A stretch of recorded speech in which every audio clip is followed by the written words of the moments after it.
Hey everyone, so today we are going to discuss the pregnancy diet plan. The one thing that you consume the most during pregnancy is advice, especially relating to diet. The amount of information can be so vast and so confusing that all this can end up feeling contradictory and overwhelming. Today I'm going to put an end to all your troubles by summarizing to you what you can and cannot eat during your pregnancy. And this will also include valuable information from ancient medical texts like Ayurveda and traditional Chinese medicine.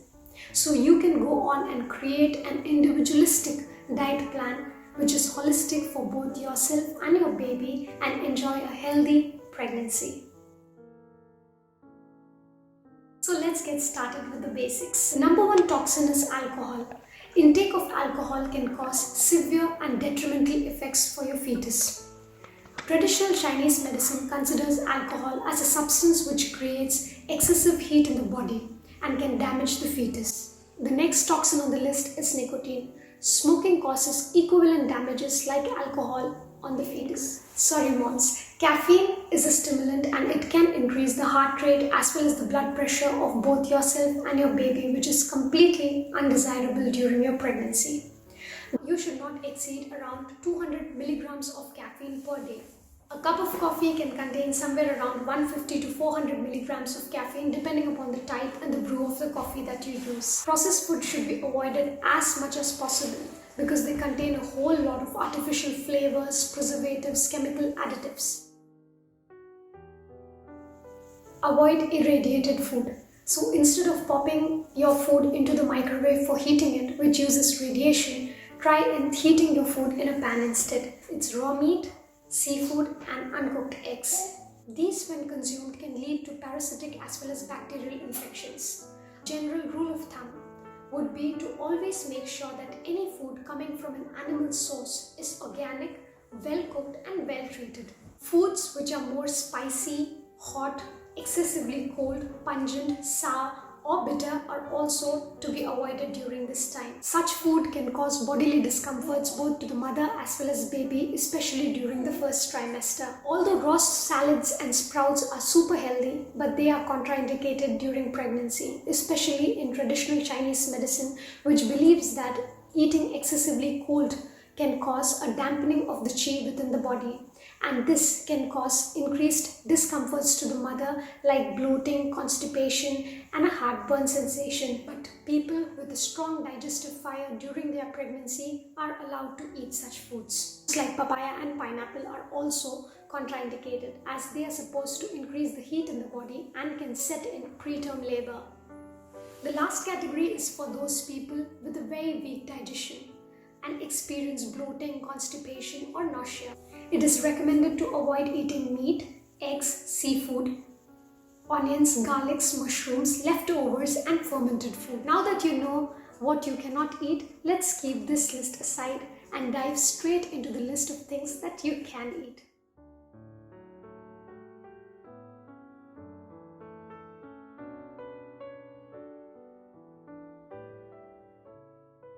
Fresh, wholesome, organic, bodybuilding, seasonal and local produce to help you in attuning your body with the natural rhythms. The first on the list are whole grains. Not only are they a mixture of carbohydrates and proteins in the perfect form, but also provide sustained energy over a long duration of time. The second on the list are legumes and beans. These provide the ultimate reservoirs of proteins, especially for people who are vegetarians. The third on the list are fresh vegetables, especially those with a sweet taste, like beets, carrots, sweet potatoes, and a whole lot of green vegetables. They provide you with a whole range of vitamins and minerals, which are super supportive for the growth of your baby. The next on the list is sweet tasting ripe whole fruits.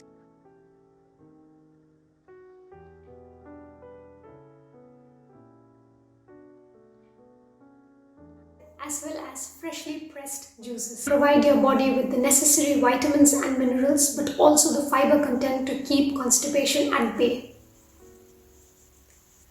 Dried fruits like almonds, pistachios, walnuts, figs, are a perfect way to snack whenever you feel hungry. Dried fruits not only are wonderful snacking options but are also nutrient dense and promote what is called as ojas in Ayurveda, which essentially means vital essence of the food. The next on the list is dairy products. Products like milk, yogurt and ghee should form the major portion of your food according to Ayurveda, as these foods on being digested produce vital essence called as ojas, which increase the strength and the immunity of both the mother as well as the growing child.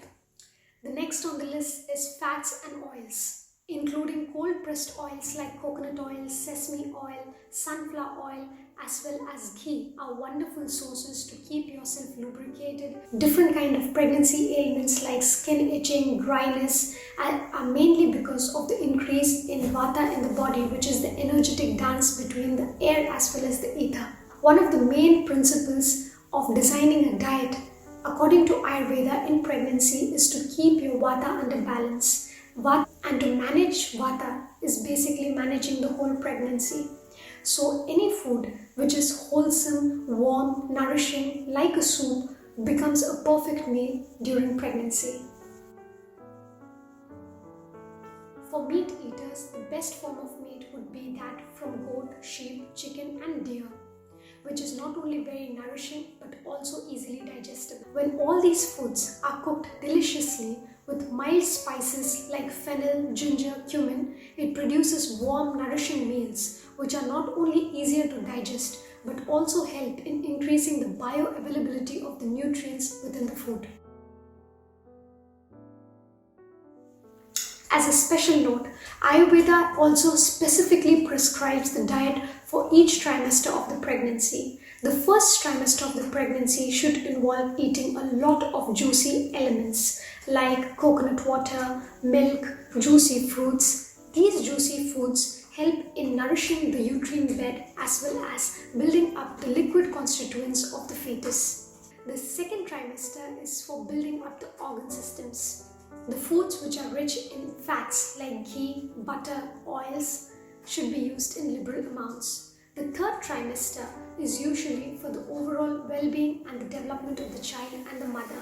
But this food should mostly be in the form of soups and gruels and less in fat, water and salt. Now that you know what to eat and what not to eat, there are also some other things to take into consideration. How much to eat? One of the most common advices that a pregnant woman receives is eating for two, which is so wrong because the other human inside you is going to be the size of a seed and will probably grow to a size of 4 kilos. And if you end up eating for two adults, not only will you increase your risks of getting gestational diabetics and high blood pressure, but will also end up with a lot of weight postpartum. So instead, try eating 300 to 500 calories on top of your normal caloric requirements, and this way you will steadily gain weight throughout the time of your pregnancy. So the next time that you reach out for the packet of chips, instead try replacing it with a bowl of dry fruits or pour in a cup of milk. Eating with a regular routine every day during your pregnancy is super crucial, as it signals your body to produce digestive enzymes at the right time, thereby resulting in a good digestion and you feeling much better. Also honor your hunger. Eat whenever you feel hungry, even if it's in the middle of the night. Ayurveda considers pregnant women as a woman with two hearts.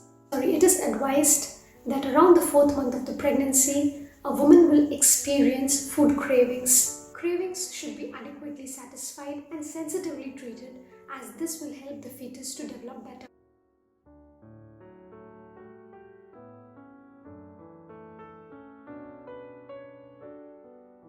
Yes, it's definitely possible, and I followed a vegetarian diet throughout my pregnancy without any kind of problems. As long as you maintain a good nutrition profile with sufficient amount of proteins, calcium and iron in your diet, you should have no problems. Ayurveda suggests that if you're not used to a diet containing meat and suddenly introduce it during pregnancy, it would cause digestive distress, as your body must make new enzymes and digestive juices. Ayurveda, however, suggests meat, broths and tender meats like chicken and deer meat for women with weak pregnancies. But it would be a good idea to consult with your doctor and check for any deficiencies and supplement whenever necessary. So that's all for today. Stay healthy, stay blessed. Namaste.